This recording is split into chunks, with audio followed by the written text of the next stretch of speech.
Hormone ഒരു പ്രധാന ഘടകമാണ്. ആ ഹോർമോണിൽ ഏതെല്ലാം കുറവാണ് കൂടുതലാണെന്നുള്ളത് നാം വിലയിരുത്തേണ്ടതുണ്ട്. ലൈംഗികമായിട്ടുള്ള അവയവം നമ്മുടെ ശരീരത്തിൽ സ്ഥിതി ചെയ്യുന്നത് നമ്മുടെ രണ്ട് ചെവികൾക്കിടയിലാണ്. ഇതുകൂടാതെ ലൈംഗികത വരുന്നതിന് അങ്ങോട്ടുള്ള ആ ഭാഗത്തേക്കുള്ള രക്തോട്ടം ശരിയാവണം, ന്യൂറോണൽ ഘടകങ്ങളെല്ലാം ശരിയാവണം, പിന്നെ മറ്റ് തടസ്സങ്ങളും ഉണ്ടാകരുത്. പ്രായമായ ഒരു വ്യക്തിയിൽ ലൈംഗികമായിട്ടുള്ള അതിപ്രസരം കാണുകയാണെങ്കിൽ തീർച്ചയായിട്ടും അതൊരു രോഗലക്ഷണമാണ്. ആ രോഗലക്ഷണത്തിന് ചികിത്സിച്ച് അത് മാറ്റുകയാണ് വേണ്ടത്. അതല്ലാതെ അവരെ ശിക്ഷിക്കുന്നതുകൊണ്ട് പ്രത്യേകിച്ച് ഒരു കാര്യവുമില്ല. മാത്രമല്ല, ഈ പ്രായമായ വ്യക്തികളെ ശിക്ഷിക്കുന്നതിൽ എന്ത് അർത്ഥമാണുള്ളത്? ഞാൻ ഡോക്ടർ അജയൻ വർഗീസ്, കോഴിക്കോട് ജില്ലയിൽ കുന്നമംഗലം പന്തീർപ്പാടത്തുള്ള institute of sexual and reproductive medicine എന്ന സ്ഥാപനത്തിൻ്റെ ഡയറക്ടറാണ്. International association of sexual medicine practitioners modern medicine എന്ന അസോസിയേഷൻ്റെ ചെയർമാനുമാണ്. ഇന്ന് ഞാൻ നിങ്ങളോട് സംസാരിക്കാൻ പോകുന്നത് ലൈംഗിക താല്പര്യക്കുറവിനെക്കുറിച്ചാണ്.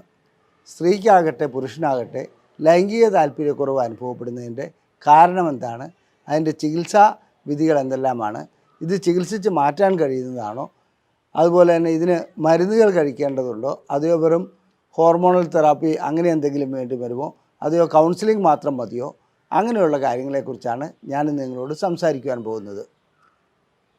സത്യം പറയട്ടെ, ലൈംഗികമായിട്ടുള്ള നമുക്കൊരു തെറ്റിദ്ധാരണയുണ്ട്. ലൈംഗികമായിട്ടുള്ള നമ്മുടെ അവയവം, ലൈംഗിക അവയവം എവിടെയാണ് സ്ഥിതി ചെയ്യുന്നത്?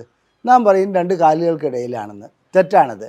ലൈംഗികമായിട്ടുള്ള അവയവം നമ്മുടെ ശരീരത്തിൽ സ്ഥിതി ചെയ്യുന്നത് നമ്മുടെ രണ്ട് ചെവികൾക്കിടയിലാണ്. ആ ചെവികൾക്കിടയിൽ നിന്ന് ഞാൻ ഉദ്ദേശിക്കുന്നത് നമ്മുടെ തലച്ചോറാണ് യഥാർത്ഥ ലൈംഗിക അവയവം. അതല്ലാതെ ലൈംഗികമായിട്ടുള്ള സ്റ്റിമുലേഷനും ഇതെല്ലാം നാം രണ്ട് കാലുകൾക്കിടയിൽ ലൈംഗിക അവയവങ്ങളിൽ, അതായത് ലിംഗത്തിലും യോനിയിലും ക്രസറിയിലും ഒക്കെ കാണുന്നുണ്ടെങ്കിലും ലൈംഗികത സ്ഥിതി ചെയ്യുന്നത്, ലൈംഗികമായിട്ടുള്ള യഥാർത്ഥ അവയവം ഉൾക്കൊള്ളുന്നത് തലച്ചോറിലാണ്. തലച്ചോറിലെ ആ ഭാഗം സ്റ്റിമുലേറ്റ് ചെയ്യപ്പെട്ടാൽ മാത്രമേ, അഥവാ അവിടെ പ്രവർത്തനം ശരിയായ രീതിയിൽ നടന്നാൽ മാത്രമേ ലൈംഗികമായിട്ടുള്ള ആനന്ദവും അനുഭൂതിയും രതിമൂർച്ചയും ഒക്കെ ഉണ്ടാകുകയുള്ളൂ. ഇവിടെ സംഭവിക്കുന്നത് നാം തലച്ചോറിനെ അവഗണിക്കുന്നു എന്നുള്ളതാണ്.